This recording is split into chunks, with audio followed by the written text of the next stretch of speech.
Using an ultrasonic sensor and its function to bounce sound off objects and record the time taken for it to come back, we calculated the distance between the sensor and the gym user using the appropriate formula.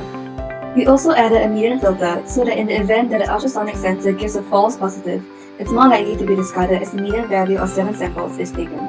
We then assign a specific range of distances to the entry and exit of gym users. If a user is detected within 20 cm of the sensor, we take it as the person is entering. If the user is detected within a range of 20 to 40 cm away from the sensor, we take it as the person is going out. We added a time sleep function to ensure the user is given sufficient time to pass through the gantry to prevent repeated recordings. Lastly, we uploaded our data onto the Firebase platform. This illustrates how the sensor will be set up on the gantry and at which locations the users will be detected. When a person entering passes the sensor on their way in, the visitor count will increase by 1. And when the person exiting reaches the gantry, the visitor count will decrease by 1. This recording shows the information being received by our Raspberry Pi, which is then uploaded onto our real-time database for the public to see. This is a simple code to read the value of the card, which makes use of dependencies. First, we import the simple NFRC522 library, which outputs ID and text. As you can see, ID and text are input here. This is the unique value of the card and text that the card may carry. Welcome to our app named GymNow. I'll now scan my card via RFID and click on the Get Started button to begin. This is the ID screen. As you can see, my card number is now filled with the text input box. For new users, they can choose to key in their ID number to store in the database. Since I've used this app before, the autofill button is available for me for quick access. I'll now press on Next to proceed.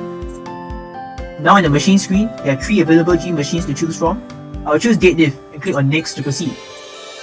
This brings me to the duration screen. I will now enter my workout duration, which is 20 minutes long.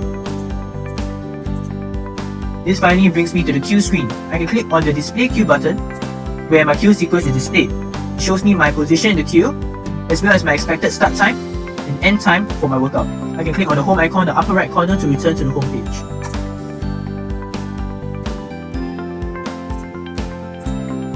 If the user does not scan his card, nor key in his student ID, click on the Next button, an error message will pop up.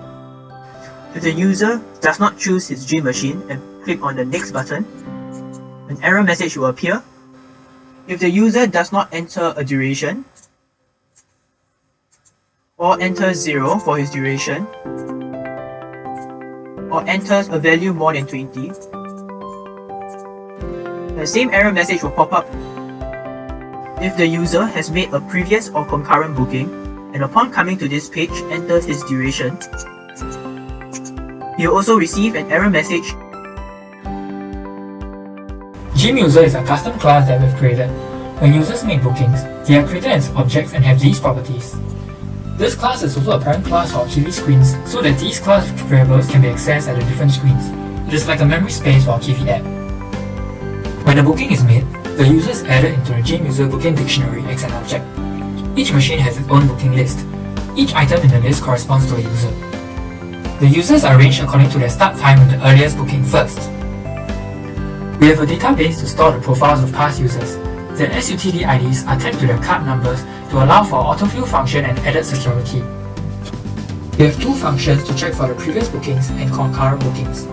This function looks through the specified machine and scans for past bookings made under the same SUTD ID. This function looks through the other 2 machines' booking list and search for the specified SUTD ID. If it exists, it checks whether the new start time overlaps with the previous booking. Once we verify that the duration input is acceptable and that the user has not made any previous bookings or concurrent bookings, we will proceed to create a new gym user object and append to the machine's booking list. Then, we will update onto Firebase to reflect real-time data.